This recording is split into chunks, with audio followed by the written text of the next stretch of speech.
much for being here with us tonight at Echo Base TV, where community happens.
Echo Base Network, thank you so much for being here with us tonight at Echo Base TV, where community happens.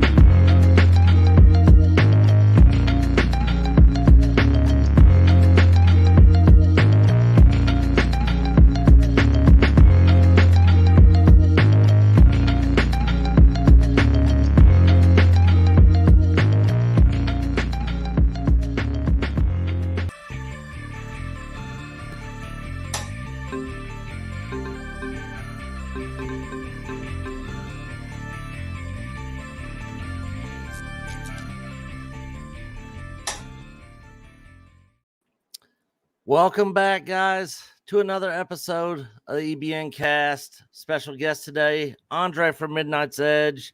Happy to have him here. What's going on, Andre? How you doing? Hey, Nick. Glad to be here. I'm good. Just came from our own morning show, so happy to be here. It's been long overdue. Yeah, definitely. Yeah, I was listening to you guys over there while I was getting cleaned up and everything. So Coach should be along here shortly. Mike and Jonas. Mike's tied up with tax stuff. Jonas is tied up with family stuff. So I actually grabbed another topic that I'm going to hit on. And our good brother Loki's here as well, guys. How you doing, Loki? I am extremely lucky to be here with these two awesome gentlemen, Andre from Midnight's Edge and Nick from Echo Base Network. So I'm good, man. I'm good. Yep. So let's go ahead and get started real quick, guys. There's 4 different ways you guys can support us here on the channel. EBN memberships always is a good way to support us. We do member streams every Sunday, the last Sunday of the month. Jedi Masters get EBN coin. Jedi Grandmasters get a coin and a free t-shirt from our merch store. You can also support us over on Patreon, where we put a lot of stuff that we can't put here on YouTube. Got the last episode of Reacher reaction coming up. And then I'm going to do the TED series that's exclusive on Peacock. I'm going to be reacting to those episodes over there. So you guys can come join us on Patreon. Then our brand new merch store, which is way better than Teesprings, because Teesprings honestly just sucks. And then, of course, Super Chats, which is a good way for you guys to engage with us and have us hit on topics that you might want to hear our opinion or thoughts on that we might not be covering, and just help engage, be a part of the show, basically.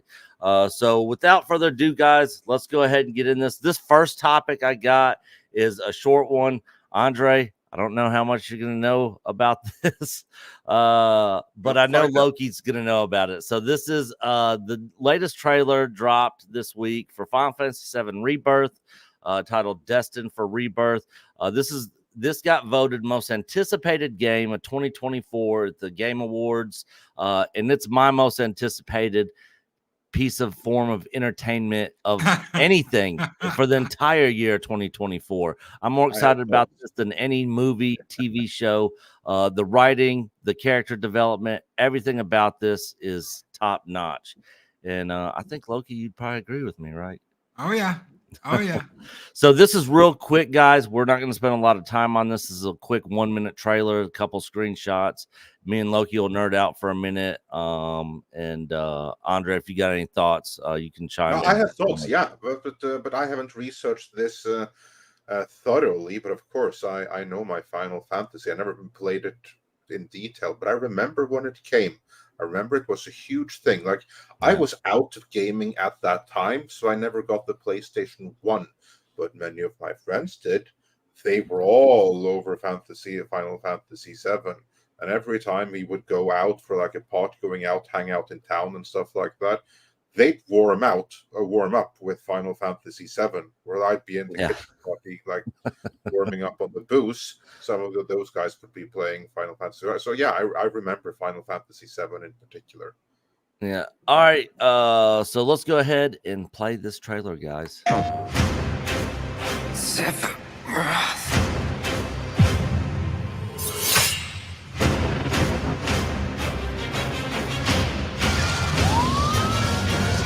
What happened to this place? It was Sephiroth.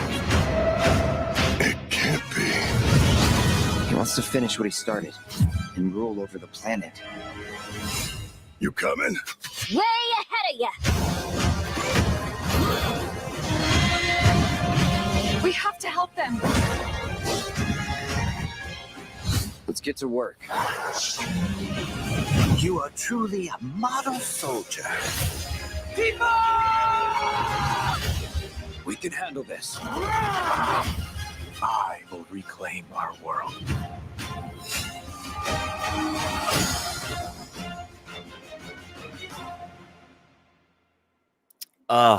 Almost a month away for this thing to drop.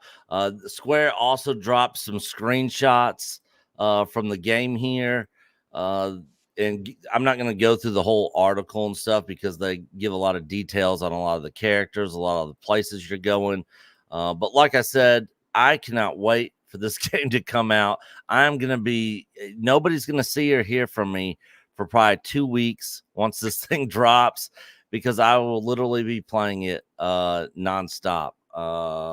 Loki, thoughts on the trailer and the upcoming Final Fantasy? I got some info for you, and I'm not going to drop any big spoilers. But one thing, the scariest thing you were afraid of them doing or changing, they aren't doing that. So are you talking about a certain character? I'm talking about that. Yes, they are not changing that. Whether they change it later or not, I don't know. But that event will still happen. The second big thing is you are going to get to have a joint limit breaks.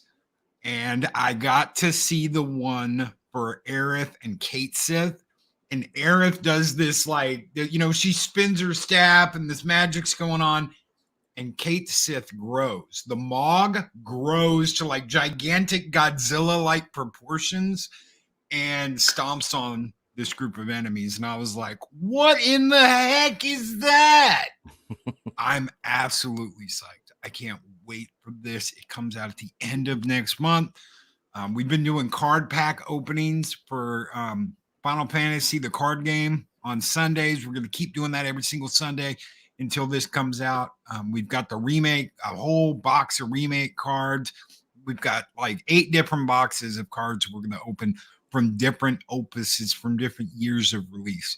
We are excited, and we're going to town over this. Yeah, and I'm not going to do any spoilers for those that haven't played it, but the thing that Loki's talking about is probably one of the saddest moments in gaming history. It was such an iconic moment. These characters are iconic. Sephiroth is probably one of the most well-known villains in gaming history. These are all the pre-orders. This is the one I ordered, which is the Big Daddy Collector's Edition that comes with the Sephiroth statue. And yeah, I cannot wait. The music, the writing, the characters, everything about this game and the story that they're telling here is absolutely amazing. Andre, I know you don't play a whole lot of games, but any thoughts on this and seeing that trailer? Well, yeah, I have a couple of thoughts. First and foremost, I am so glad that you guys are excited for it. Like, the worst thing that could happen for something like this would be if you guys, the hardcore audience that this thing has to please, were like, oh no, I can't, I'm dreading this, the way that we are dreading every other remake, right? Yeah. So I'm really, really happy to hear this reaction, especially since the last thing I remember about this was reading some article. I think it was in Bounding into Comics. Don't remember exactly where I saw it, but basically it was like the creator of the game saying that, oh yeah, when we made the original, we did like some choices that we regret now. We would have done it differently, something pertaining to social issues or something. But again, I haven't played the original, so I don't know what he was referring to. If they were just clumsy or if they had like given into the modern messaging or something, I couldn't say, so I didn't do anything more about it. But based on your reaction, it seems that everything is good and well. So that is perfect. I'm so glad to hear that. That's my first thought. My second thought is, you just said this is the game you are looking the most forward to all year, and more than any movie or anything like that, right? Yes, 100%. What a fucking sad state for the world of gaming. When the thing you are the most excited about is a remake of a game from the late 90s. We are now up on the PlayStation 5. And the PlayStation 5 has been out for a few years. You have an Xbox, which is just about as advanced. You have PC gaming, you have Steam, you have all of these kinds of things. And the thing that you are the most excited for is a game from the PlayStation 1. What a sad state. And I'm not talking about you here. I'm talking about what a sad state is that. Where gaming is today, not just gaming, but cultural in general. It kind of like goes to what I've been saying for years now. For the past 20 years, we have been in a state of cultural stagnation and gradual decline. And we can see this in the entertainment, when more and more of the stuff that we care about is remakes. Where's the modern day Final Fantasy? Which franchise that is new can inspire a new generation of gamers the way that Final Fantasy did on the original PlayStation, and hell, the Super Nintendo before that. That was a whole generation that grew up with that. Where's the brand new Final Fantasy that's now called Final Fantasy for this generation? Where is the equivalent of Sonic and Mario? Where is the new Metal Gear Solid? That isn't a remake, but that would be like the equivalent and the heir to it. There aren't any, as far as I know. No, not that I know of. This is why I'm a retro gamer. It's because gaming sucks now. Again, like this is cool. I'm so happy about this, but it's a remake of a game from the 90s. Yeah, and just a quick point, we don't know this for sure yet, but this actually could turn out to be actually a sequel to the original game. So they call it remake. They call it. Actually, I noticed that right away, that they call it like Reborn or something like that. So it's remake, rebirth, and then the last one's going to be reunion. Yeah, the last one will probably be titled Reunion. So this is a trilogy of games. Yeah, it's a trilogy because the original game was on 3 discs and they couldn't fit all the entire game and remake it and have it into one game. It'd just be way too big. And so they split it up into a trilogy. But the events that take place are a little bit different from the original game, and so a lot of people are speculating that this is actually going to turn out to be a sequel, and there's a little bit of changing of time and timelines and that sort of thing. You want me to tell them the theory? Yeah, go for it. Yeah. The big theory is Eris, the character Eris, is a descendant of a race called the Cetra. They came to this planet and it's like they seeded it. This is where the life stream comes from. It was like their garden. And then they left, but some of them stayed. And those are the ancients, and that is what Aerith is a descendant of. The idea is that the ghosts, the fates that you've seen in the first game are actually the Cetra come back to find out what happened to the planet. And it's almost like they're watching everything that happened. We don't know if they've rewound time. We don't know if they've just used the live stream to bring everybody back and are watching these events unfold again. But there are events that are changing and things that are different. And the only way we've kind of figured out how to explain that is the Cetra have come back and are watching the events and changing things as they go. Biggs dies in the original game. He does not die in the remake. Be seen with Barrett getting killed by Sephiroth. Barrett does not get killed by Sephiroth in the first game. But you don't have to encounter a big fight with Cetra in the Shinra building. There's different things that have happened. So that would be kind of like what they did with like that Mortal Kombat #1 or something, where it was like the same thing, or like, I don't know the number, but like in one of the relatively modern Mortal Kombat games. Yeah, Mortal Kombat 1. Yeah, that was good. Yeah. Yep. They went back to the story of the first one again, but different. Yeah. Well, they did that. They started that, Andre, in 9. So when they did Mortal Kombat 9, Raiden reset the timeline. Yeah, that's kind of like what they kind of like pulled the Star Trek 09 in there. Yes. Yep. Yeah. Well, either way, I sincerely hope it's going to work, and I hope that you will be pleased with it. I'm just sad for the state of gaming. And that was something that was only reinforced, as we spoke about in Midnight's Edge, because Nick, you and we were at Mr. H Reviews yesterday, where we spoke about the new Indiana Jones game. Oh God, yeah, that looked terrible. The Indiana Jones and the Circle Jerk. And the latter minutes of Midnight's Edge in the morning, then Tom brought up a picture of one of the developers there, and that kind of like explained everything. I don't know if you saw that. I'll put it in the private chat here. I did not. See if I can find it. Oh, it's a freaking hoot. Let's see if I can find it. I saw that. Let me guess, it's a woman with purple hair. She had it, but I'll find it here. All right. Yeah. Well, you look for that. I'm going to go ahead and bring in my partner here at Echo Base Network, Coach. Fashionably late. It's what I do. What's going on? It is. Hey, no. In your case, it's fashionably don't show up. Yeah, I was. It's funny because Coach was supposed to be on Loki's show yesterday, and so when I woke up, I went to go pull it up and watch the replay of it, and I'm like, "Where's Coach at?" And I'm like, fast forwarding. I'm like, and I went all the way to. I was like, he's not even in here. I thought he was supposed to be here today. So we, even though I'm in Alabama and it doesn't happen very often, and if we get 3 inches of snow, everybody freaks out. Yep. Go get your milk and bread before it's all gone. Mm.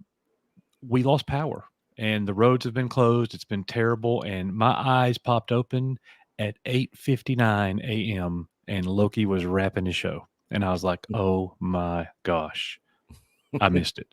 And I don't even need an alarm clock to wake up. I normally wake up without an alarm clock. I'm going to be up by 6. Yeah. I guess I just Dude, you stayed up later than normal the night before. Oh, I've definitely been staying up later than normal, but 4 hours of sleep and I'm fine. Yeah. That's all I need. If I get 4 hours of sleep, that's a good night. Yeah, exactly. Exactly. Well, welcome, Loki and Andre. The two legends are here. We appreciate it. Great job, Nick. I was sitting back there listening to what you guys were talking about. Andre's point that we're talking about a remake of something from over 2 decades ago. Yeah. Yeah. And it's so funny to me. You know, I grew up a gamer. I've always been a gamer. When Nick and I began this YouTube journey, I took a step back from my gaming because there's only so many, there's only so much time in a day. You just don't have time to do everything. So that's something that kind of slid off my plate. But it was Diablo 2 Resurrected that brought me back to gaming. Yeah, and it was basically It was a reskin. Yeah, a reskin That's of the it. original game. Of something that came out in 1998. Yeah. And I'm like, and it's brilliant. I loved it. So what does that say about today? I am playing right now Ark Survival Ascended. They made Ark Survival Evolved. They remade it and they put it on Unreal Engine 5. It is a remake. Yeah. That's what I'm sitting here playing. That's what all gamers are doing. Mm. And it's not just games. It's Hollywood. They're creatively bankrupt. They're not making anything. Is it my turn to go, Nick? It's cultural stagnation. This is my segue right here, because this is what I wanted to talk about. When I grew up, and I know you gentlemen are all going to be able to appreciate this, especially Loki. It's so funny when I bring up topics. I know Loki's going to be like, "Yes, exactly. That's what I'm talking about. Hell yeah. Okay, I know I'm going to get that because when we grew up, there are some iconic things from the 80s that will never die, never go away, no matter what happens. Star Wars is one of those. We compartmentalize Star Wars with Disney Star Wars. They're two separate things. There is nothing that Disney can do to destroy what George Lucas made in 77, 83. You can't take the toys away. You can't take anything away. The original movies. There's some other things that I grew up with, that many of us grew up with, that cannot be destroyed. A couple of those things, examples, are like, I love Voltron. Yeah. I'm so glad they've not made a live action movie yet. And if they ever do, if it's not going to be A+, don't make it. Don't dust something off and bring it out if it's going to be marginal. That's where Hollywood is getting it wrong. And conversely to that, that's where the game people seem to be getting it right. When they come out with a remake, they're killing it. But when it's entertainment, when we're talking movies and shows, man, things have not gone well. Another IP that I loved back in the day was Thundercats. Well, they brought Thundercats out and they dusted it off and they made a new cartoon. It was terrible. He-Man also. He-Man. Yeah. Okay. Now, but Season 2 in a week. Yeah. Season 2. Oh, don't remind me, Andre. No! But the one gentleman that I want to bring up here, and I've had very mixed feelings about this one. Transformers and G.I. Joe. We saw at the end of Transformers: Rise of the Beast, and I'm going to say it was an average movie. There were parts of it that I thought was fine, better than some of the Michael Bay films, but that doesn't mean it's great. Did you see that one, Andre? Yeah, I did. I can. What I will say is that I absolutely loved Bumblebee. I was blown away by. I agree with that. It's the best Transformers movie ever. I think that Rise of the Beasts was a letdown compared to it, but it was up there with the best of the Michael Bay movies. It had an exciting end twist. Let's see what they'll do. Not twist. Well, yeah, you know what I mean. Let's see that's where they we're do going. with it, because that signaled where they wanted to go. Will they actually go there though with Paramount in their current economic condition? I don't know. I honestly hope they will, because I'm excited for what this can do, because they don't only want to bring in that one property that you know of. I'm not going to spoil anything until you allow me to, but they were going to mix it in with a second, or actually a third, 80s properties as well. So in this franchise, you'd have 3 80s toys turned into animated cartoons in this one franchise. That was their plan. And I was especially excited for the third one, which has never gotten a movie before, unlike the other two. Go ahead and drop it. Okay, Mask. Really, I had Yeah. not heard that. Yeah, Mask, as in, like the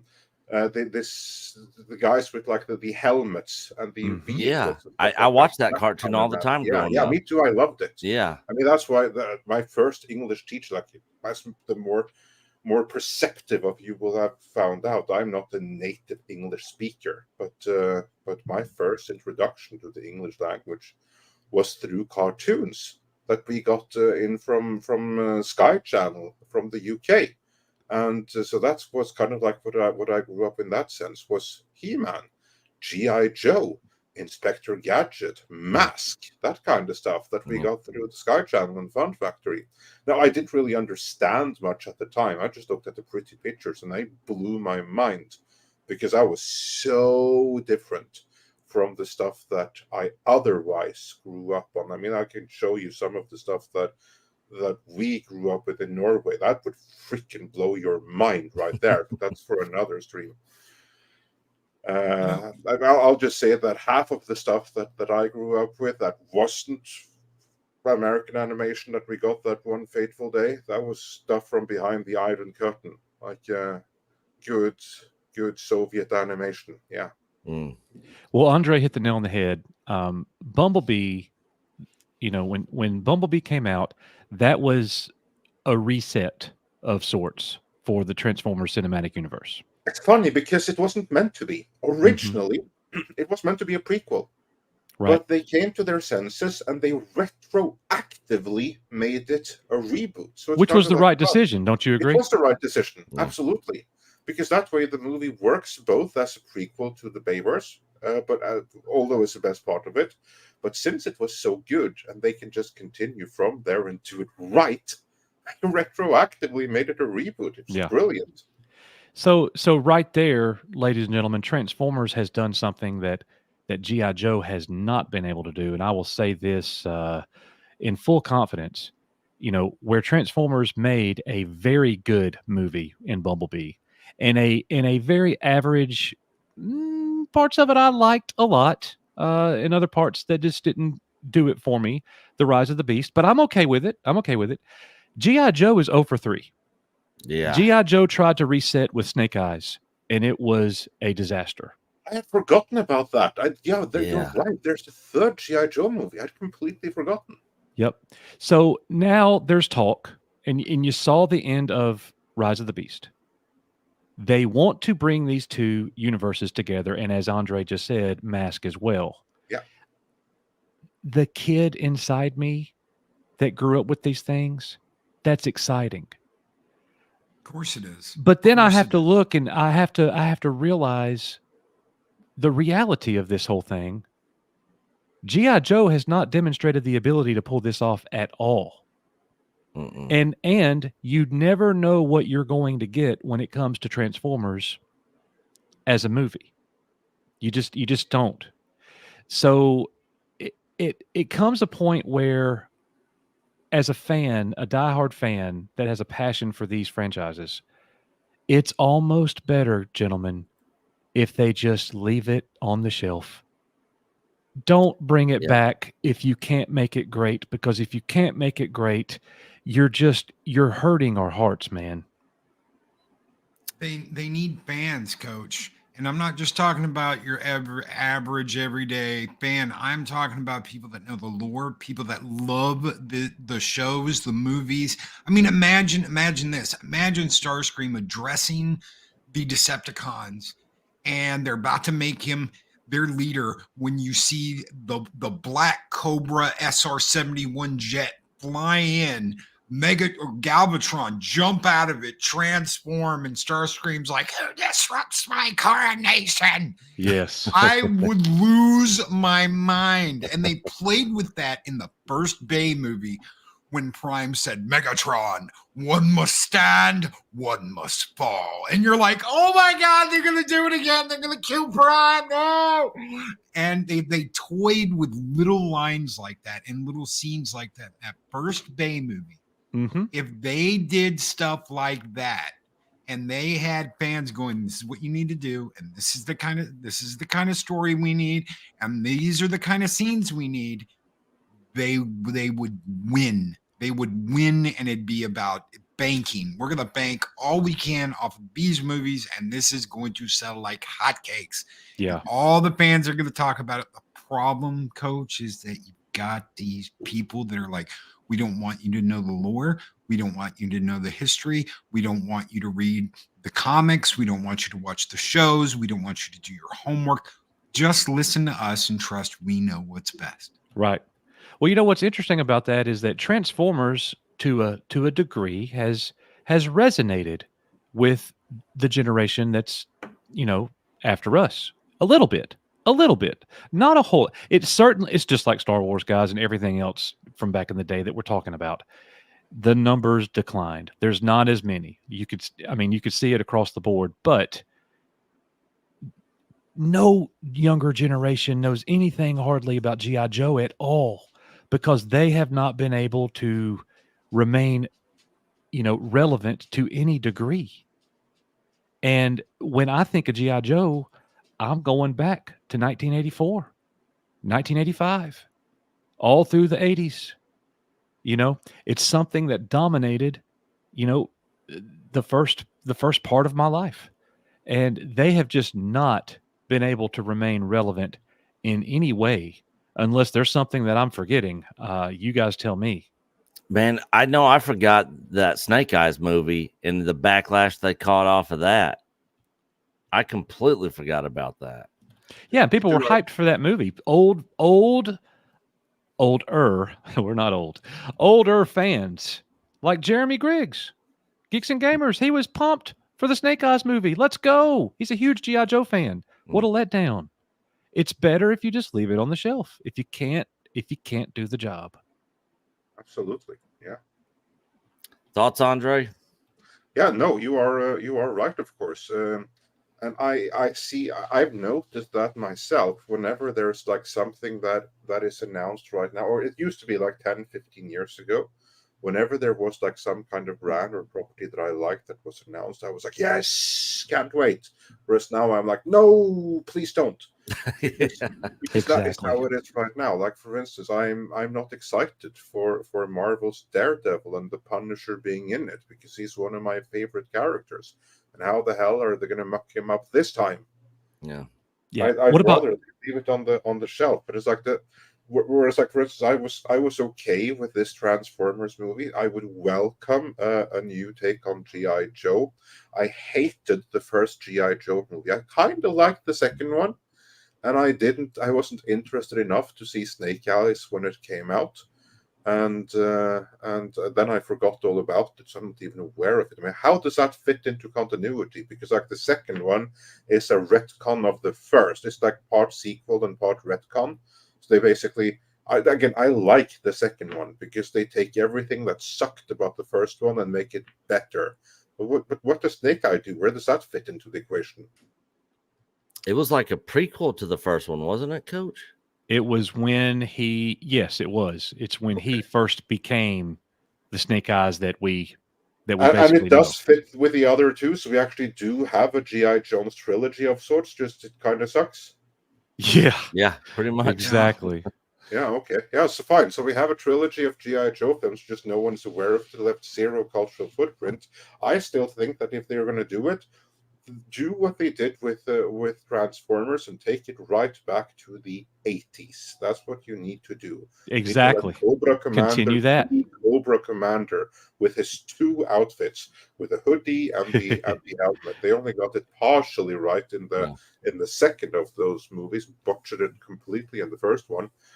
And yeah, then you actually might have something of a winner there if they keep the budget. I hope they'll do it, and I hope they'll do it right, that they've learned the right lessons here. But for everything else, I'm not confident in their ability to do anything. Again, like the Punisher is one of my favorite characters, but I'm dreading what they're going to do with him in Daredevil. Like, it's a sad state that the best iteration of the Punisher we've gotten so far is his season 2 appearance in Daredevil.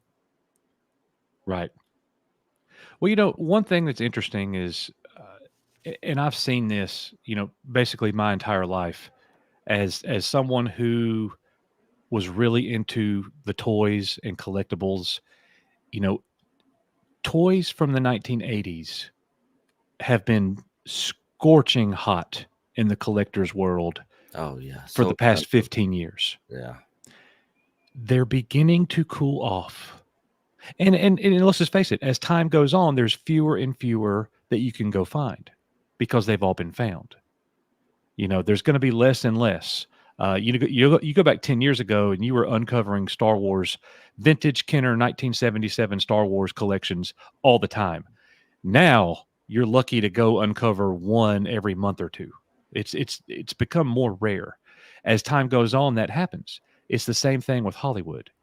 Right now, they've been in this phase of let's remake everything from the 80s. Well, now, next few years, we're going to see this more and more. In my opinion, they're going to start moving to the 90s. And just to start it off, we already have one coming that has me not nervous. I have zero confidence that they're going to do this well. I'm going to watch it. We're going to review it. Nick and I will have it on Patreon, and it's X-Men 97. Oh, yes. Oh. You're taking something that was beloved, and what are you going to do with it? Yeah, when that got announced, I was super excited that they're bringing that animated X-Men cartoon back.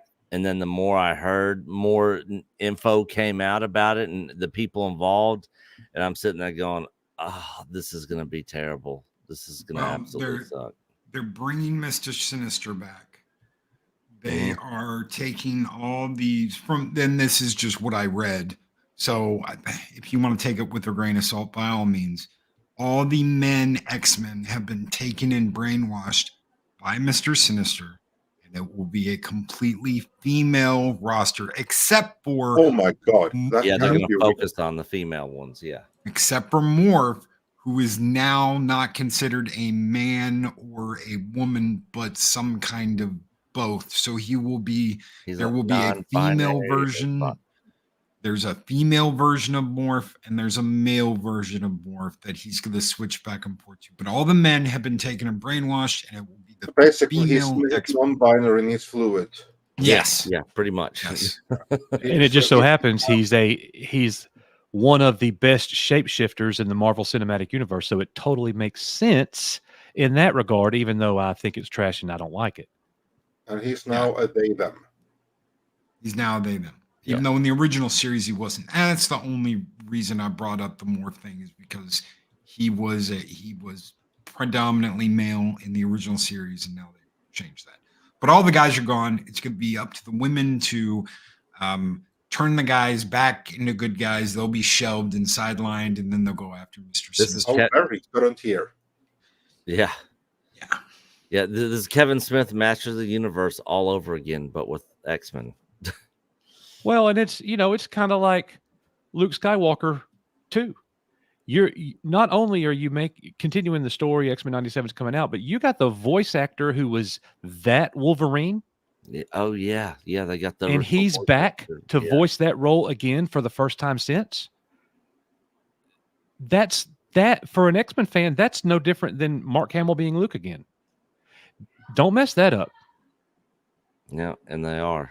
Yeah, it sounds like they already did. Yep. All right. Any other thoughts on this, Loki? Whoever they get to play Cobra Commander needs to voice Starscream. Yes, I agree. Yeah. Chris Latta. Yeah, absolutely. You know what's so fun was when Cobra Commander did a cameo in Transformers. Remember that? It was like in season 3, the one that takes place after the movie. So it takes place like in 2005, 2006. Yes. So when the Transformers are in space, there's like an episode when they go back to Earth, to like Gaddafi land, to Carbombia or something like that. It's an episode that's horrendously criticized for like being so insensitive and stuff. I think that was the episode.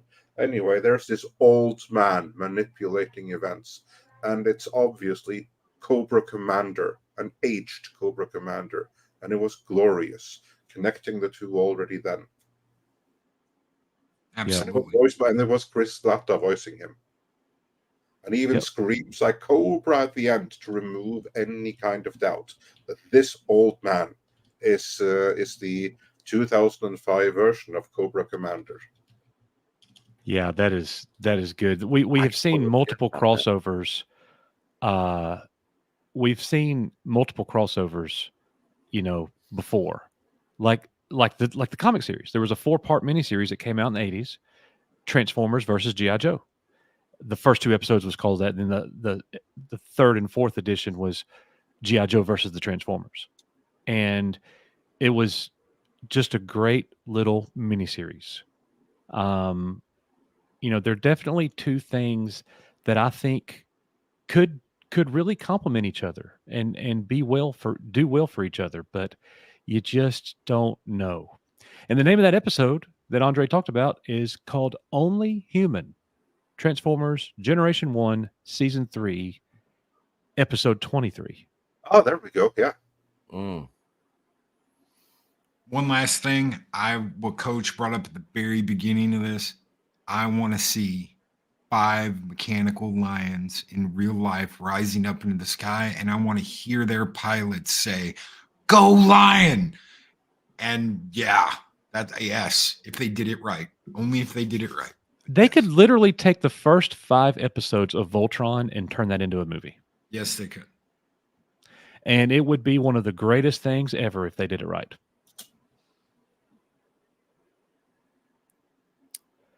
Bad guys taking over the universe. There's a king, the alliance of that the space explorers have been commissioned by are struggling. They're a threat, and the space explorers go to this castle where they're in hiding because they were getting their butts kicked. And then there they find the secret to Voltron. They have to uncover the 5th lion. They do that. They go to battle, they're getting their butts kicked, and then finally they merge. Oh my gosh. If you could see that as a movie, yeah.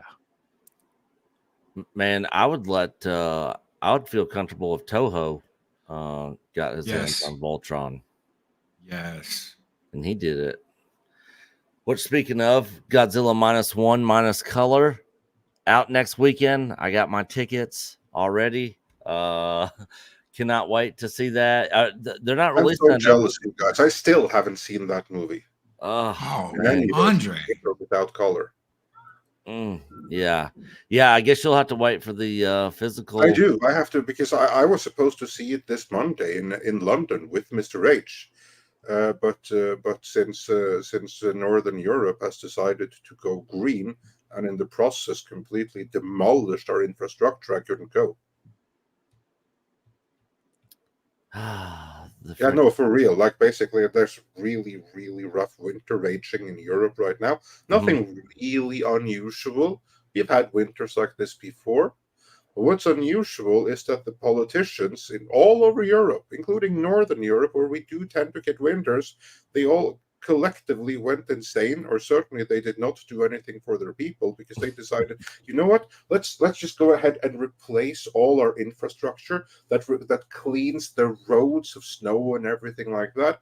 Let's replace the reliable machines we have that use gasoline and replace them with electrical stuff that runs on batteries that can't deal with doesn't work good in the cold. Yeah. Yep. I'm not even joking. That's what happened. That's why I couldn't go. Yeah, I saw an article the other day about we had a big, huge winter storm roll through here, and they had images of all these electric vehicles that were like stranded and wouldn't work. They couldn't open the doors. They couldn't do anything. They were just like big, huge, giant paperweights out on the road. Yeah. But that's the world we live in. They know better than us, I guess. So, real quick, Graph Web for $2, the most consistent man on the internet. Yes, he is. Get your hashtag cancel Disney Plus shirt at our merch store that GraphWeb helped us design. Well, Coach designed it, but he approved it. He approved it. Had to do So it. hail to you, GraphWeb. Thank you for your continued support here at Echo Base Network. This super chat video is for you.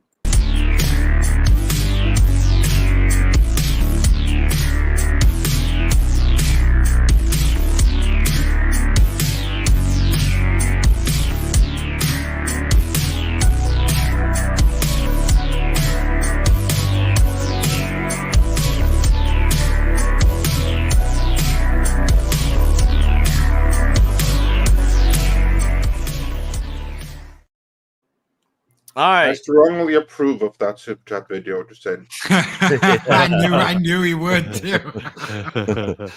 Yeah, that's one of the greatest scenes in Conan the Barbarian.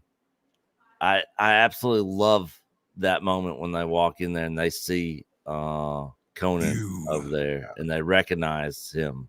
You know, it's such a great movie. It's such a shame that we're never getting the third Schwarzenegger Conan movie. We're never getting King yeah, Conan. I know. The fault for that is exclusively Arnold Schwarzenegger's. Yeah, it's all on him. For anyone any doubt, that's his fault. Because when he had every opportunity to do the third one, there was even a time when John Milius had written a script for the third. He was ready to go. He wasn't going to be the one to direct it, but he was going to be sitting right next to the actual director in the chair and pretty much ghost direct it. And then Schwarzenegger is the one that pulled the plug on the whole thing when it was pretty much ready to go, because that's when he became the governor. And he rejected 2-3 other scripts prior to that. And then after his comeback, that's when he wanted to do it, but then it was too late. Then he didn't have the industry clout to get it made anymore. So that's kind of like the problem. The industry was screaming for him to come back, then he didn't want to. And when he wanted to, the industry no longer wanted him. He should have done it when he had the chance. Yep. Yeah, I hate that we're not ever going to see that, because the way the second one ended, you know, it's like there's another one coming. There's another story coming. Well, the first and the second, they both ended the exact same way, promising the third one. Yeah. And the funny thing is, like with when the first one was put out on DVD the first time on the extended cut, they actually went back and they changed the movie a little bit. You may not be aware of this, but they changed that movie. They removed Conan the Destroyer. No, that one. No, the Conan the Destroyer was released exactly as it was. But they did change Conan the Barbarian. I did not know that. The one that was put out on DVD is slightly different from what was on Blu-ray. It's slightly different from what was put out on DVD during the previous release. They removed the red filter because the original color timing of that movie had a slight redness to it. This was intention. This was something that the director wanted. It was there for a reason. But in the mid 2000s, when this Blu-ray was made, or early to mid 2000s, then someone higher up decided, you know what? No, today we want everything to be blue. So that's what they did. They removed that red filter, which so the image was a little bit poorer for it, and then they put some scenes and stuff back into it. Plus, they had Mako come back and record a new line. So in the Blu-ray right now, it's if you watch the movie now, like it ends with, and Conan became king by his own hand, and that story shall also be told. That was never there in the original version. The reason that was put in there for the Blu-ray is because then they were gearing up on making John Milius King Conan Crown of Iron. That was happening until Arnold walked out on it. That's why that was added into the movie towards the end there. That's the 4K, though, they are restoring the image back to its original reddish color timing. Oh, have they announced a 4K release for those? Yeah, it's coming in a few weeks. Oh, Wow, Yeah, I'm definitely getting it that. was actually my colleague Tom on Midnight Edge was the very first one to break the scoop that a 4K release was coming, which it did more than a year and a half ago, and it's coming now in the next few weeks here, and it's going to be amazing. It has the most extensive special features I've almost ever seen, both for Conan the Barbarian and Conan the Destroyer. Yep. Let's see here. I actually just found it. Yeah, there you go. There it is. You get both movies. So, man, that's almost like Blu-ray prices. I'm So definitely you can get like a pack with both movies. That's the pack with both movies, and you can get them both individual. The individual releases have cooler boxes. Oh, the individual release has cooler boxes? Yeah, I think so, at least. If you go check out the original, because the original, they come in like these huge cardboard boxes, both of them, with the proper cover art, rather than this one here with that image, which is from Conan the Destroyer in the reddish background. I will look for that. Thank Yeah. you, brother. No, it's go there. You had it right there. Just go there and there's no need to go back now, but you had it there. If we just go back, because that picture was like of the whole thing open with all of the contents. Oh, I see it. Yeah, I see it. Yeah. So on that one, if you're a collector, you may want to go for the individual releases there. Nice. Oh wow, it comes with the posters and everything. Yeah. So I mean, they went out of their way with that one. Well, for the first time in years, I have gotten on a physical media kick. Been a long time for me, but I'm like, there's a lot of things that I really want to have hard copies of, so I could have them forever and ever, no matter what. Yeah, absolutely. And ironically, gentlemen, I started with the G.I. Joe collector's set Nice. and the Transformers Matrix collection. That's where I began. I will never buy a Star Wars special edition set of any kind. Me neither. I bought the despecialized edition on Blu-ray, and that's all I need until they ever re-release the original cuts, which they never will. Nope. Closest you'll get to that is the THX ones that came with the DVD double packs. Yeah. I've got those. And I had They're those. still Nick good. actually borrowed The Empire Strikes Back from me and lost it. Yeah, I don't know what happened to it. Yeah. I looked everywhere. And now those things cost like $150 a piece. Yep. Ugh, good God. Yeah, I looked everywhere for that thing. No clue what happened to it. But speaking of Star Wars, Loki, what's our last topic of the day? Uh-oh. Oh, wow. Oh, what's this? I don't know. Yeah, I'm coming over to Echo Base Network to hang out with Coach Nick and Andre. I've got some Star Wars stuff I want to talk about. There's a lot of interesting.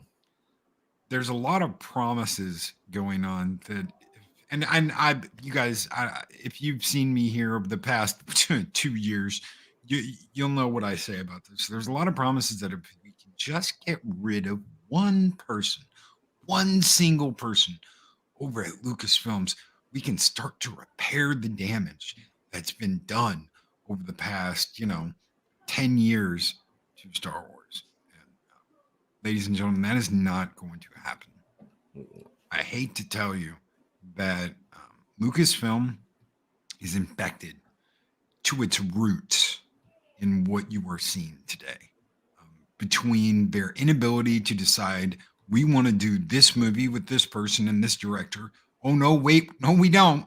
We want to do it with this person and this writer. Oh, wait, we need a new script because we don't like this writer.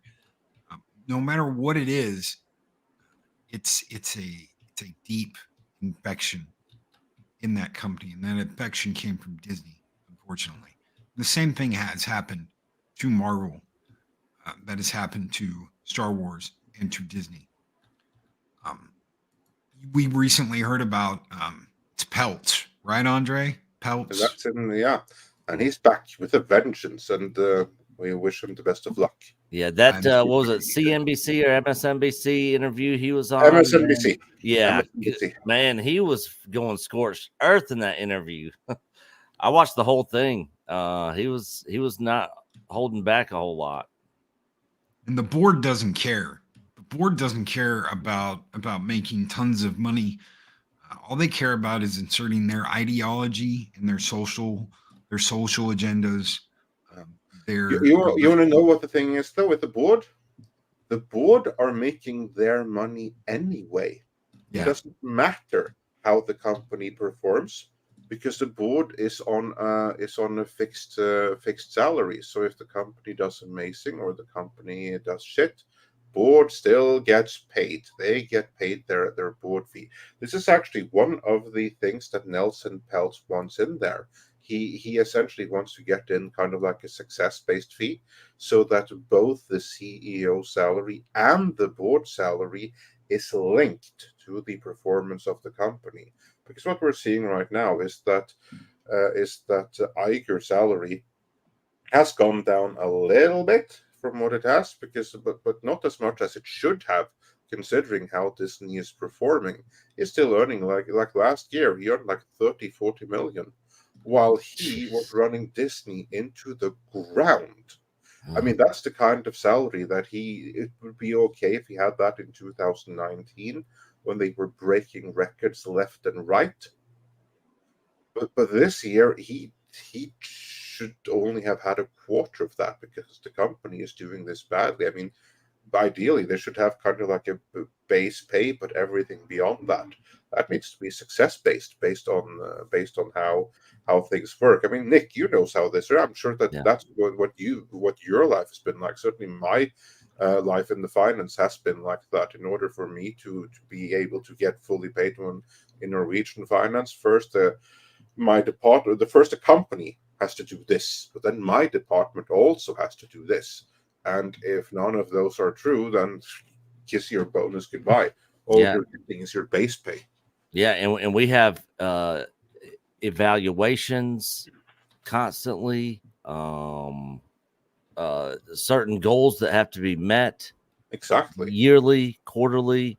That's how really it needs to be, because that is how you make sure that the interest of the employees, of the board, everything, and the company are aligned. Because if those things are misaligned, that's when you're in trouble. Because that's when the company is kind of like pulling itself in several different directions all at once, and that is the situation that Disney are in right now. You have a board, you have a CEO that makes so much anyway that actually don't have anything invested in the success of the company. This is one of the things that Nelson Peltz have been pointing to, that this board, the entirety of the board, between them, they own $15 million worth of shares. Yeah, it's not that much. Fuck what happens with the company? No. They get paid anyway. And the dividend on that 15 million was nothing anyway compared to what they get paid as board members. And this is the problem. Yep, very true.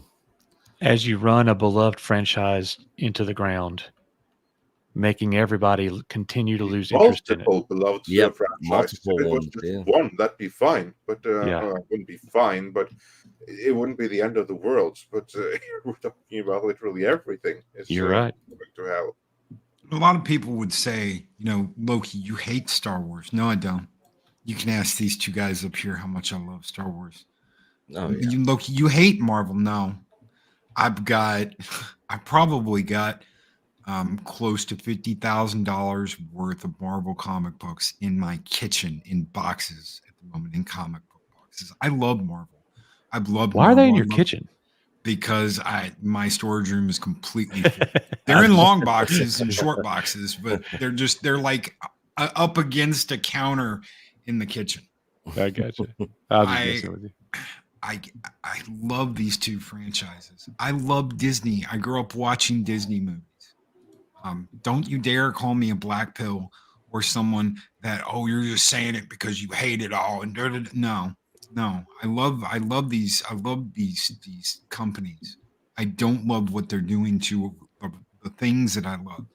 I don't want to see more and more hurt to the things that I care about. However, when we see what's going on around us, and when we see this, oh well, coach, you're a black pill because you didn't agree with me, or Nick's a black pill because he didn't come on and say I was right when everybody's saying I'm wrong, or Andre saying, you know what, I bet my sources, I bet the people that are bringing me information, instead of just running with someone called the black bird or whatever.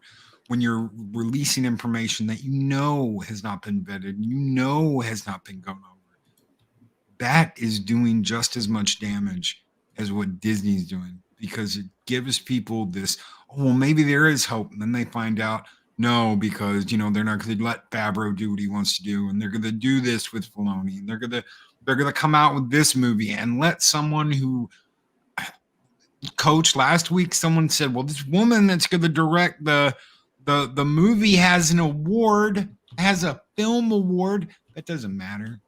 If they have absolutely no care for the franchise, they don't why do they want to be here?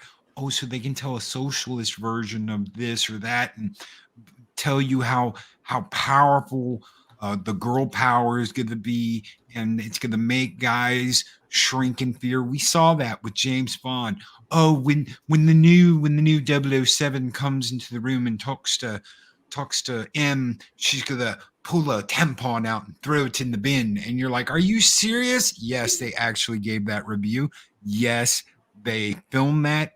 Why is it not in the film? I wonder why it wasn't in the last James Bond film. But they filmed it, and the director and Lashana Lynch talked about it. Yes, I went into M's office and I pulled it out right in front of him. Girl power. And I threw it in the bin. And you're like, this isn't a James Bond movie? Why? Because girl power and women power. This has infected everything. Yep. Yes. It's got to stop.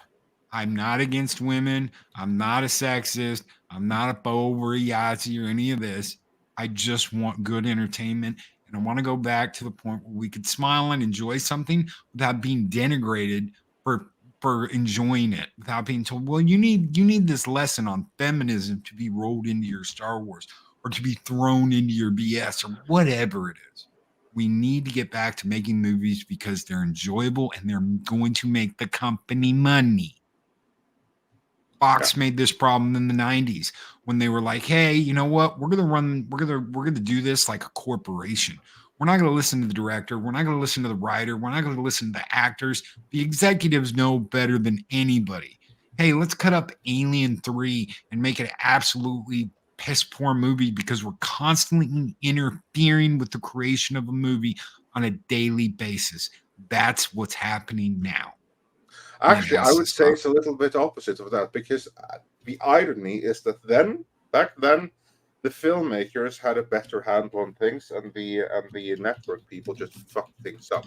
True. Whereas now, it's the creatives themselves who are the problem. This is what drives me nuts when Bob Iger says, oh, what we have done this year since JPEG was ousted is that we have restored creativity to the center of our business. And I'm like, dude, JPEG was fixing things by installing those very creative, the executives that fucked things up before. Well, the situation before was that the creatives knew what they were doing and the executives fucked things up. This day and age, with these activists, the creatives are the problem. It's the creatives themselves who are the activists. And now you actually need some financially minded people to keep them in check. That's what JPEG tried to do. Bob Iger, he went and he undid that. He gave the power straight back to the very activists that had like forced social engineering messages into pretty much everything. It's the creatives who are the problem, certainly in Disney. Yeah, and one other thing, as far as all the stuff with Favreau and stuff, Favreau's not even an employee at Lucasfilm. He's just a hired gun, a contractor. So he's gonna do whatever he's told. Am I right or wrong there, Andre? You know what? I don't No. I don't know what the hell is going on, what Favreau is doing. No, he's not formally a Lucasfilm employee, but his company is under contract to maybe do the Mandalorian series, which in a sense would make him an employee by way of his company. Right. Even though, yeah, it's kind of like with an IT company, right? You have like the company's own employees, but then you also have outside consultants who basically do the same things. They functionally are. They just aren't. Maybe he's that. I do not know. I won't pretend to know what the hell is going on. You have so many different theories. You have so many claims about this and that. But you know what the beauty with all of that is? In time, the truth will come out. In time, we're going to see what is going to happen. Will there be a Rey movie? We're going to find out.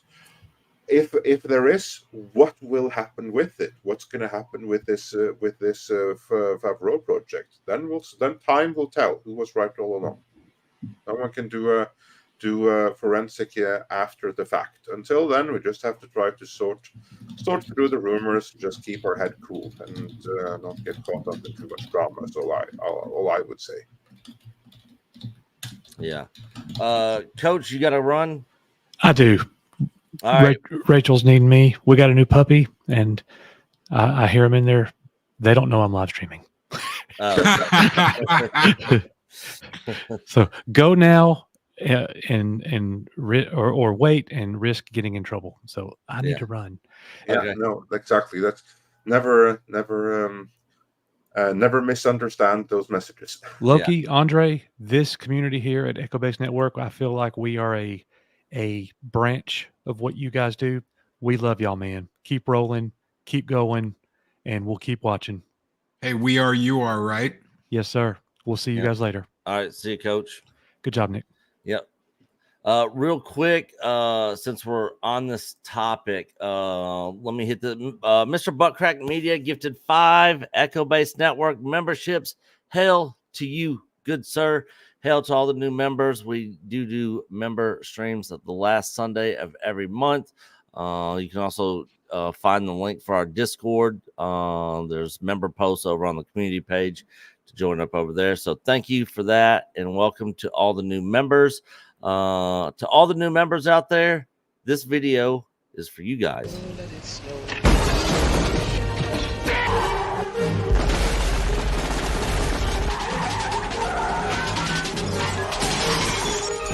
Welcome to the party, pal. Turn up the heat and it's getting ready to pop. But also on this subject, we lost Andre. Oh no. He might have just clicked the wrong button. Rock Lee says, Nick and Coach watch Star Wars Theory plus channel someone who knows Favreau said he didn't have creative control on Mando season 3. The higher ups got involved. He went on to say, there he is. Yeah, sorry about that. Internet just glitched out on me. Oh, that's fine. And then I don't know if you saw that that super chat that I was just reading. I did not, because again, my internet was glitching there even before I was kicked out. So Rock Lee sent a super chat before this one saying that Star Wars Theory and Channel Someone was reporting that Favreau didn't have creative control over Mando season 3, that higher ups got involved.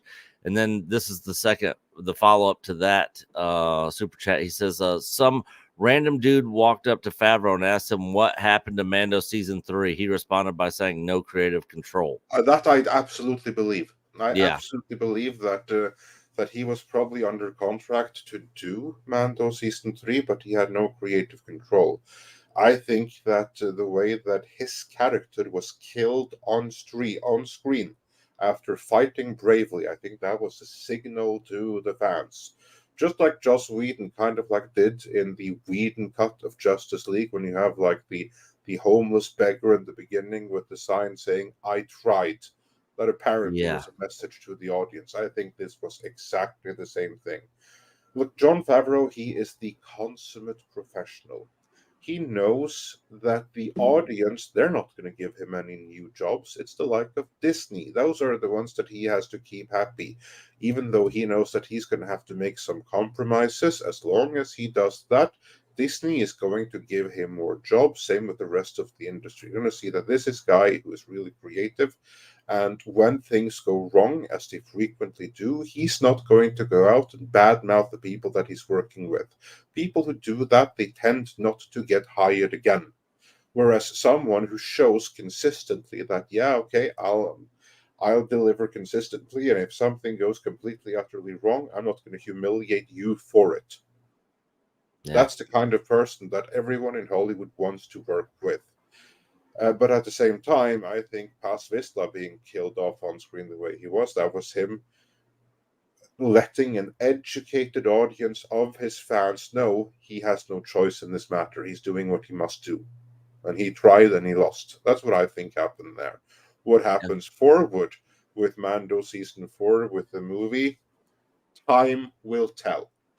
But for Mando Season 3, he obviously had no creative control, because there's no way it could have been as bad as it was if he did. I mean, that had the hallmarks of the nearly all female, not that that's the reason, but nearly all activists who also happens to be female story group.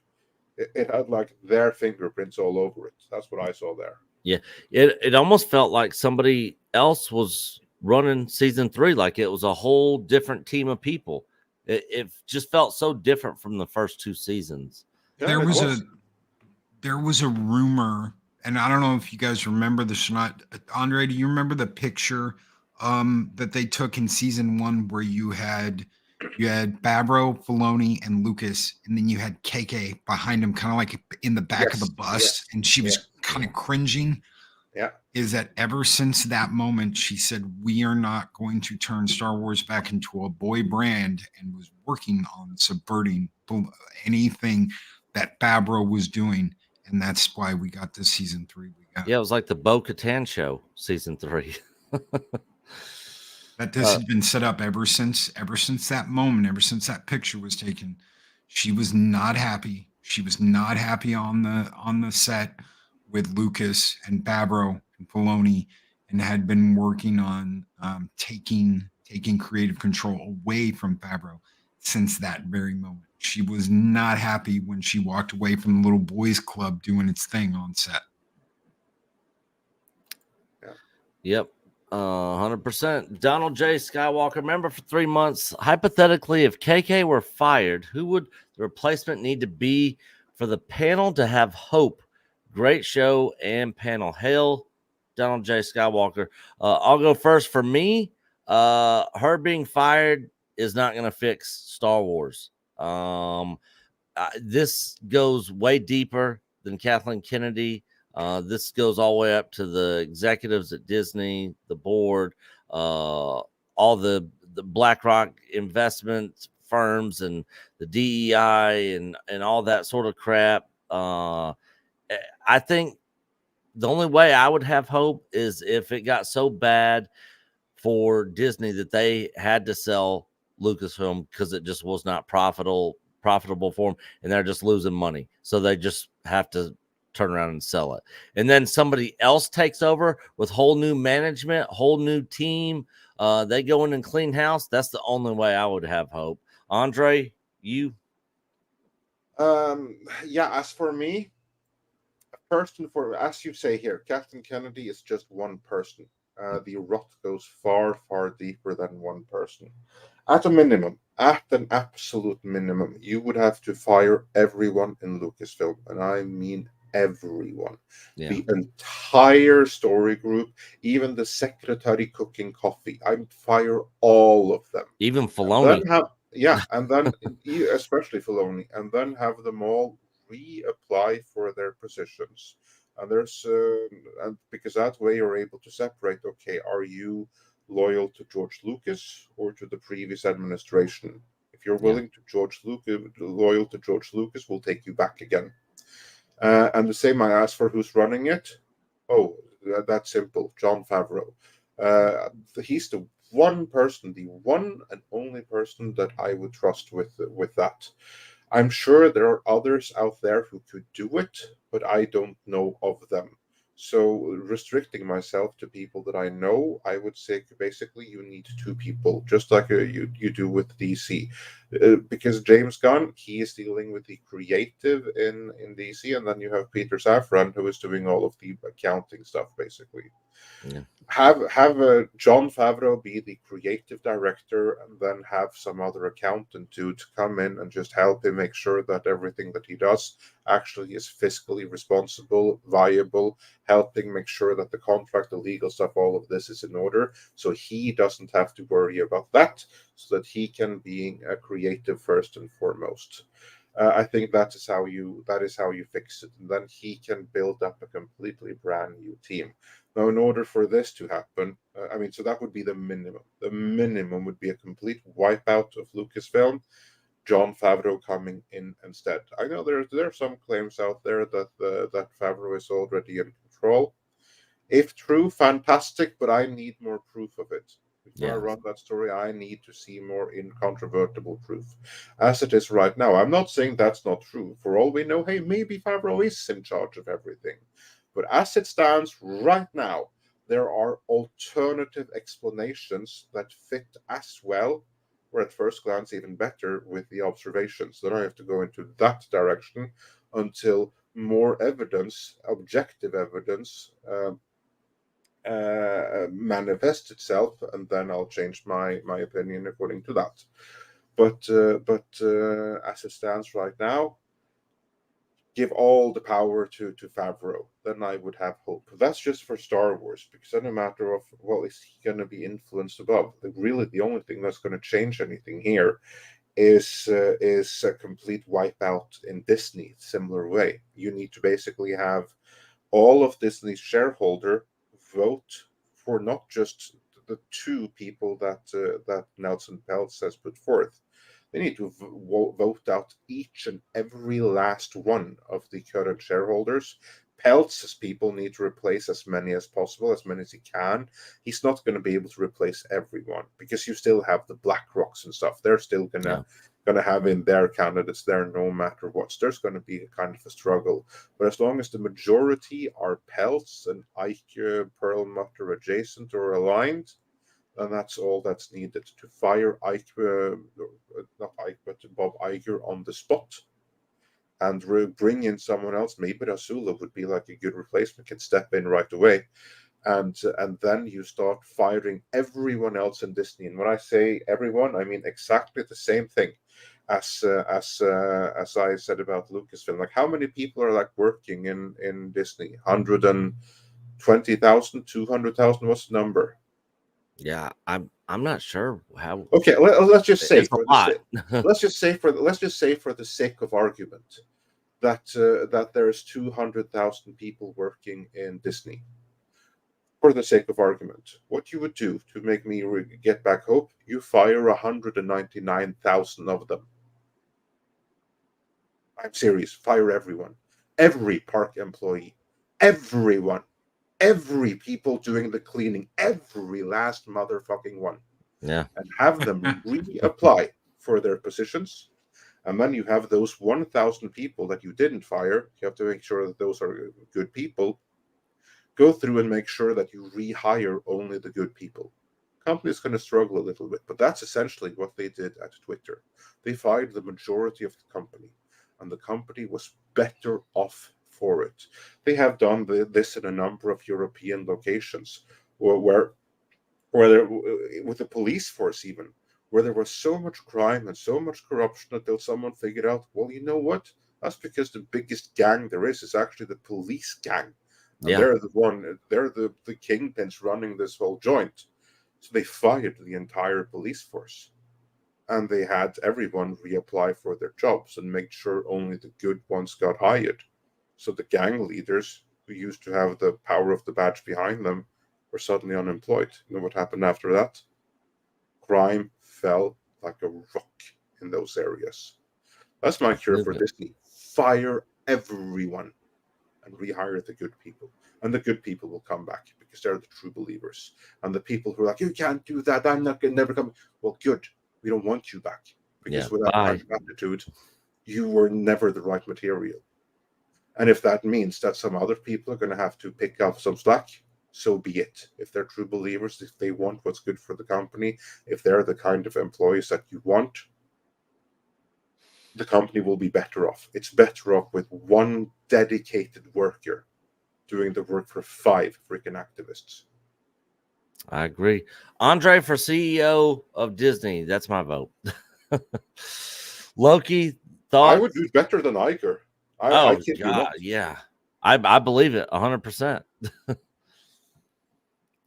Loki, your thoughts? What would it take for you to? You know what? You and Andre have made so many good points. I'll just say this: what was the last active Star Wars entertainment project that was going on at Lucasfilm before it was sold to Disney? Can anybody answer that? Well, I'm not talking about a game. You're talking about the TV series. It's Clone Wars. Clone Wars. Disney didn't active show. Active show. It's Clone Wars, because Rebels hadn't been made. Rebels didn't get made till Disney got a hold of it.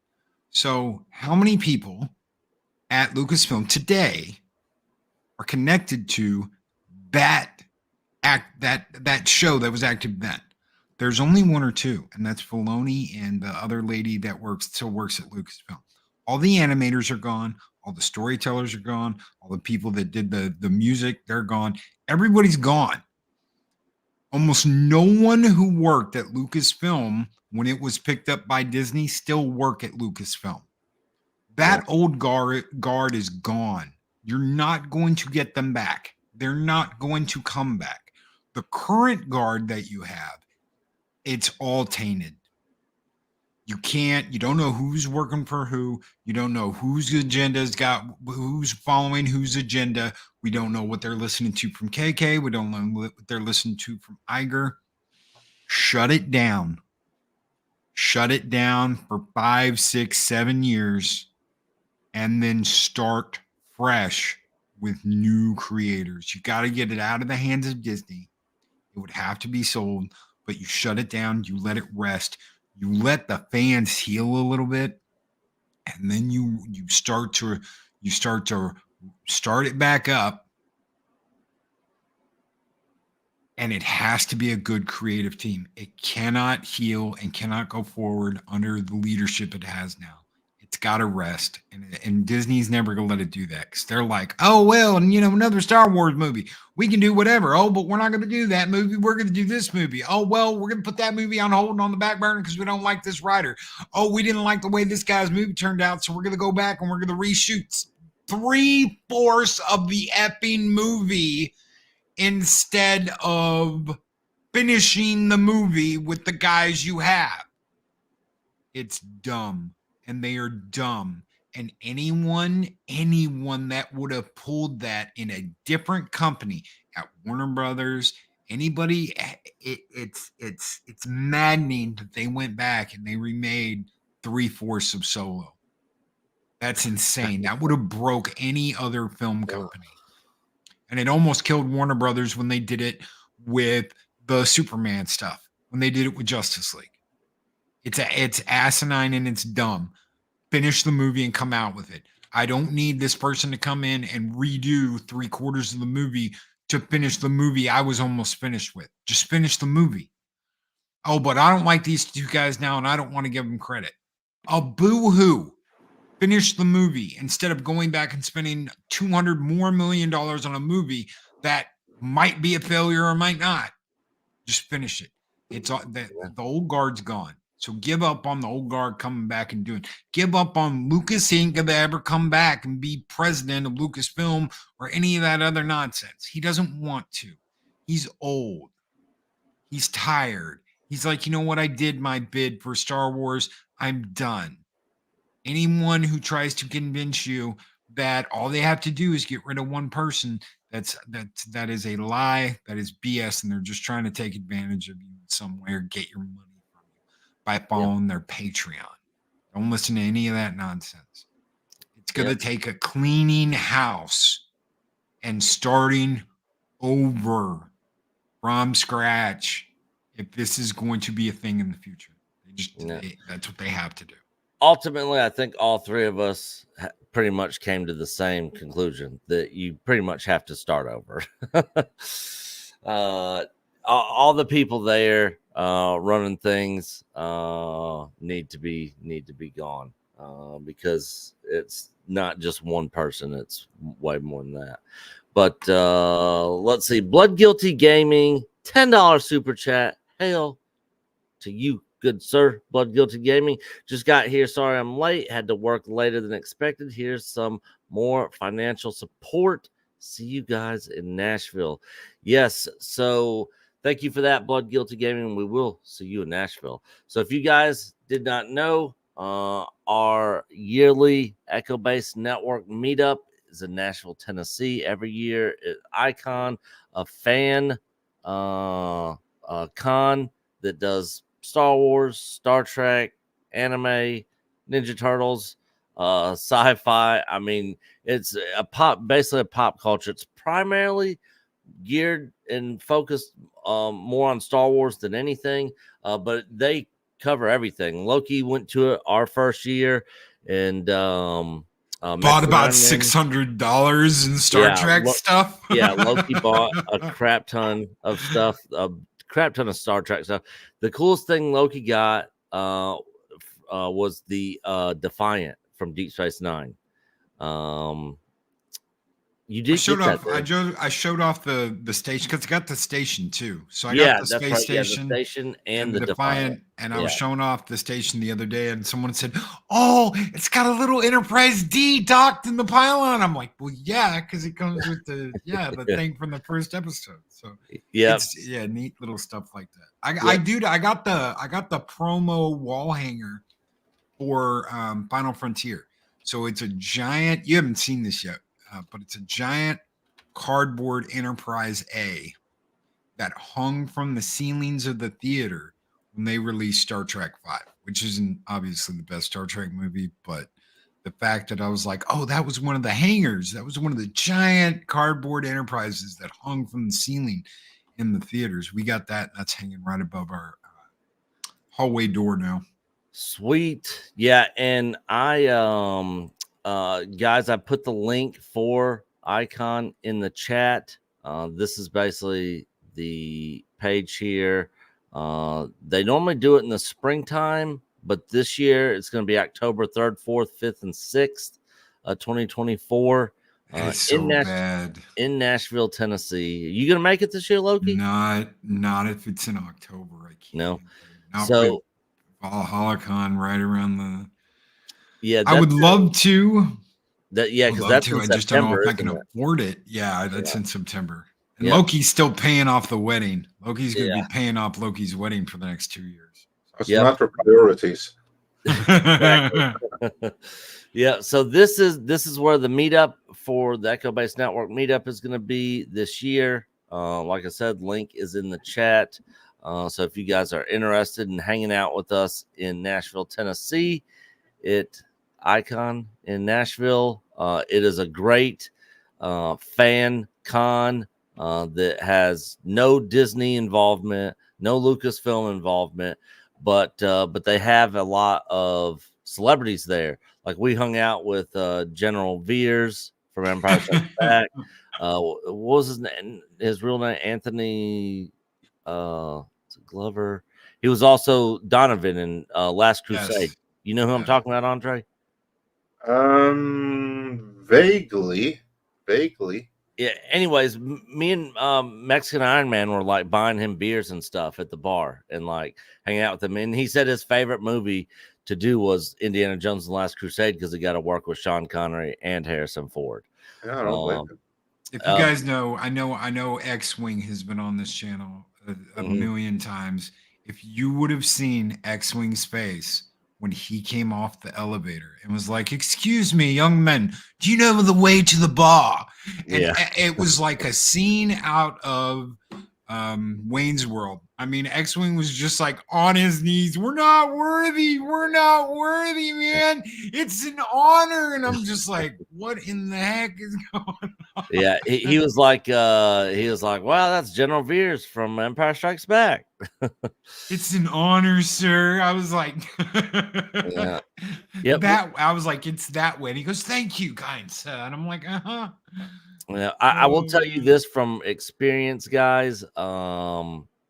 All these celebrities and stuff, when you meet them, they're just normal people, just like me and you. So treat them as such, because you know, they're just normal people. They just happen to be in the spotlight for one reason or another. I've hung out with lots of different celebrities, and never once did I. There was a handful of times I've asked to get a picture, but for the majority of the time, I never asked to take a picture. I just hang out and shoot the shit with them. Hell, me and Eric Bischoff and Ric Flair sat at the bar drinking 7 and 7s and talking politics. Yeah. You know, so yeah, they're just normal people. But yeah, that's EBN meetup. And that'll be this October. I want to thank everybody that just super chatted us as well. Rock Lee and Blood Guilty. Let me get a good super chat video for you guys, a non-Star Wars one.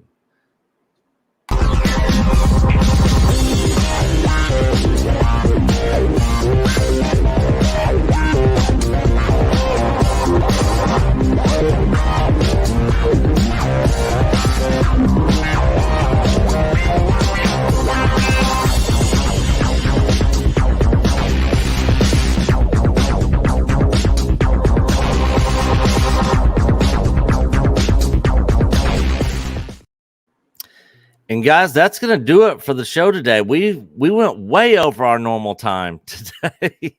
I hope that's a good sign. Yeah. No, it was fun. Like we normally try to keep it at an hour, but sometimes we'll always go over like 10 or 15 minutes. But this is the longest episode of EBN Cast that I think we've had. Well, you're gonna go 2 minutes longer because I just have to share when I saw that subset there. You know, the best cinematic experience I had in my life, maybe. Oh, what was that? I was seeing Tron Legacy in theaters. Oh, it was God. pretty awesome. Yeah. I remember. Because, the thing with that is that right as that happened, there was a strike in the Oslo theaters. No, actually, there wasn't a strike, but there was like a political action between the Oslo theater chain, where I was at the time, and Disney, because they were unhappy with Disney's demands and stuff. So they were like, you know what? Until this matter is resolved, Oslo Cinema, the biggest cinema in all of Norway, we're not going to show any Disney movies at all. And this was just when Tron Legacy was coming out. So if you wanted to see that movie, you had to go outside of Oslo. So me and my friends who wanted to see it, we made an event out of it. So we were like 8 of us. And we ordered tickets in Asker, which is basically like the Beverly Hills next to Oslo, right? It's kind of like just to say that Oslo is LA proper, but then you have like the hills up here. So then we basically went to the equivalent of the hills to see it in a much smaller but still really grand theater with Atmos sound and everything. And it was such an experience with the sound, the perfect use of 3D and everything, with the company being a little bit drunk. It was just spot on. One of the best cinematic experience I've ever had. Not the best movie, but one of the most memorable cinematic experiences. Yeah, I was actually in Chicago, Illinois with my ex, who was a flight attendant for United Airlines.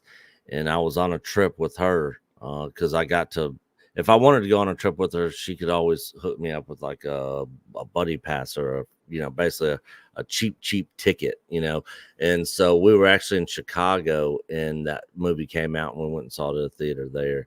And I loved the original Tron. I loved Tron Legacy. I agree it wasn't the greatest movie, but the cinematography and stuff and the 3D in it, I thought the was music. really well done. I mean, Yeah, it's the music. Daft Punk music video. Oh yeah. Music was excellent. I think the only theater experience I've had that I could say was better than that was recently taking Eris to see Godzilla in 40X. I don't know if you. I don't know if you've got to experience 40X, Andre. No, actually, no, I haven't. I haven't either. I deliberately have avoided it. After I saw like what it actually was, I was like, I think I like my movie. I think we can draw the line at 3D. I don't need some dude coming in like blowing smoke in my face while I'm watching the movie. You could or be thrown out of the seat like a goddamn simulator or something. So I'm like, no, that's where we draw the line. When they were on the boat, and I won't ruin anything, I promise, because I know you haven't seen it yet. When they're on the boat before the Godzilla scene, and it's just swaying, and the seats are swaying, and you can smell the sea air. The breeze is the breeze is hitting you.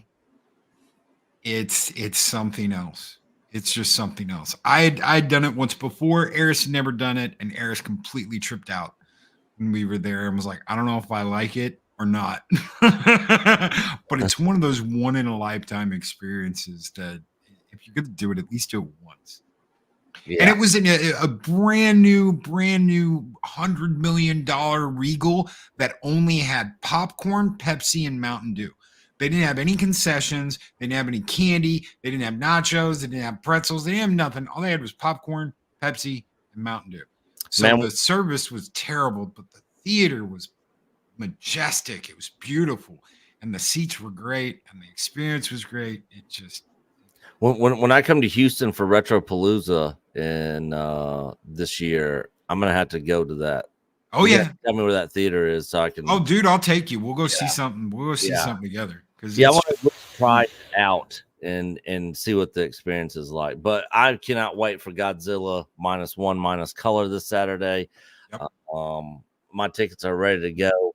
I cannot wait. I'll definitely be talking about that on Mr. H on the Hcast on Tuesday for sure. But guys, that is going to do it for us for episode 7 of the EBN cast. I want to thank Loki and Coach for being here today. And our special guest this week, Andre from Midnight's Edge. Andre, tell the good folks out there where they can find you and what you guys got going on or coming up over there. Yeah, well, you just did. You can find me over at Midnight's Edge. This weekend, we are going to have videos covering Nelson Peltz taking on Disney. I think I will be doing a video about David Tennant, whose wife is getting canceled right now because she didn't sufficiently adhere to the socially correct and conscious mob that they have aligned themselves with, because that's just going to align to lead so perfectly into the big video coming this weekend. Something that I'm very proud of, that I hope that people will enjoy, namely a huge post-mortem on David Tennant's Around the World in 80 Days. Are you guys familiar with that story at all? I am not. I am. Are you? Yeah, I grew up watching that stuff. I think they did a remake of that with Jackie Chan back then. Yeah, they did. I also mentioned this one. Because this is not just a post-mortem of David Tennant's Around the World in 80 Days. It's also a retrospective of all of the other far better versions of the story. So I kind of go through everything from the original story, which was written in 1872, to the modern day versions. And of course, we are taking a deep dive into the David Tennant version. And if you think what was done to Luke Skywalker in The Last Jedi was bad, you ain't seen nothing yet. Because this is in fact, that's the only thing that it compares to. Because that thing right there, that was subversion at a completely different level. So even if you're not familiar with Around the World in 80 Days, I think you're going to get a kick out of that video, just to see how bad things can go when you really try to update for modern audiences. Interesting. I'll have to be on the lookout for that, because I don't know anything. I haven't heard anything about that. No, don't worry. The video is going to hold you through the hand and guide you through the original story and the key notes to beat, because you need to know that to understand just how badly they dropped the ball. So, yeah. This is one you're dropping this weekend? Yeah. I don't know if I'll drop it Saturday or Sunday, but it's dropping this weekend. All right. Well, I got notifications turned on for Midnight's Edge, so I'll see it come through when you drop it. Loki, tell everybody where they can find you, what you got going on, brother. You can find me on Loki's Mornings of Mischief Monday through Friday at 8 a.m. Central Standard Time. And we will be having a show tonight at 10 p.m., which is the late show with Loki and Snowdub. Come by, hang out, chill out. Sometimes Tom comes on there. Sometimes Culture comes on there. We never know who's going to show up. Sometimes we got that 70s rock band. Sometimes Nick shows I've up. popped in a couple times. Yep. Mike, we never know. Mexican Iron Guy. Maybe it'll be Mexican Iron Sister this week. Who knows? And Andre, we do have evidence that Mike is a YouTuber from his own sister. So we'll be putting that out at some point next week. Evidence. How to agree? Well, of course, this if memory serves, this sister is also a Disney child, so we cannot completely trust her. That's true. That is true. Very, very true. All right, guys. No, sorry, she's not a pixie Disney chill. That came out wrong, but she's a pixie duster. Yeah, yes. Yeah. and we found out we have Mike's own admission that he spent over $1,000 sending his sister and I think his niece to Disneyland and got them Lucasfilm lightsabers at Galaxy's Edge. Yeah. We have the admission. It's been entered into evidence. The evidence is mounting. Mexican Iron Man's in trouble. Yeah. I would say, though, that in that particular case, that's what you'd call extenuating circumstances. That's true. Yeah. We love Mexican Iron Man. Yeah, we do. Absolutely. With that said, guys, we're going to wrap it up. Thank you for being here, for all your continued support. As we always say here, you are Echo Base Network. Until the next one, we'll see you guys later.